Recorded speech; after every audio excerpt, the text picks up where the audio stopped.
Azaleas are beautiful plants, but in order to be successful in our area, you need to choose cold hardy varieties and use some care when planting. I'm here with Richard Jauron at the Iowa Arboretum. And Richard, what type should we plant?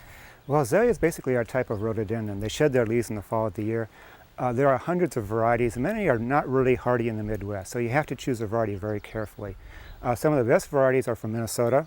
The Northern Light series is quite hardy. We also have the X-berry type and the Nap Hill. All those do well in the Midwest. All right, now where should you plant them in your yard? Site selection is very important. They basically perform best in partial to full sun. Their soil requirements are very, very important.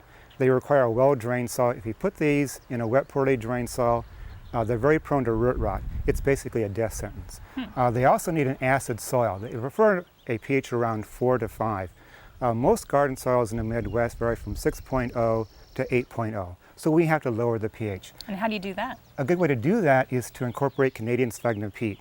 That's very, very acidic. So when you dig a hole for these plants, dig a fairly shallow, wide hole and take half the soil and mix that with an equal amount of Canadian peat and then backfill with that 50-50 mix. When you're done, the top of the soil ball should be slightly above the surrounding terrain. So again, to ensure we have good drainage.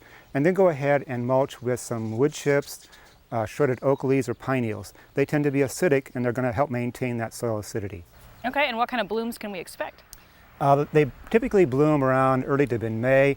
Oftentimes they have a kind of a spicy fragrance and they vary from white to pink to red. Very, very pretty. That sounds great, thanks. And if you would like more information on azaleas, be sure to log on to gardeninginthezone.com. I'm Liz Gelman.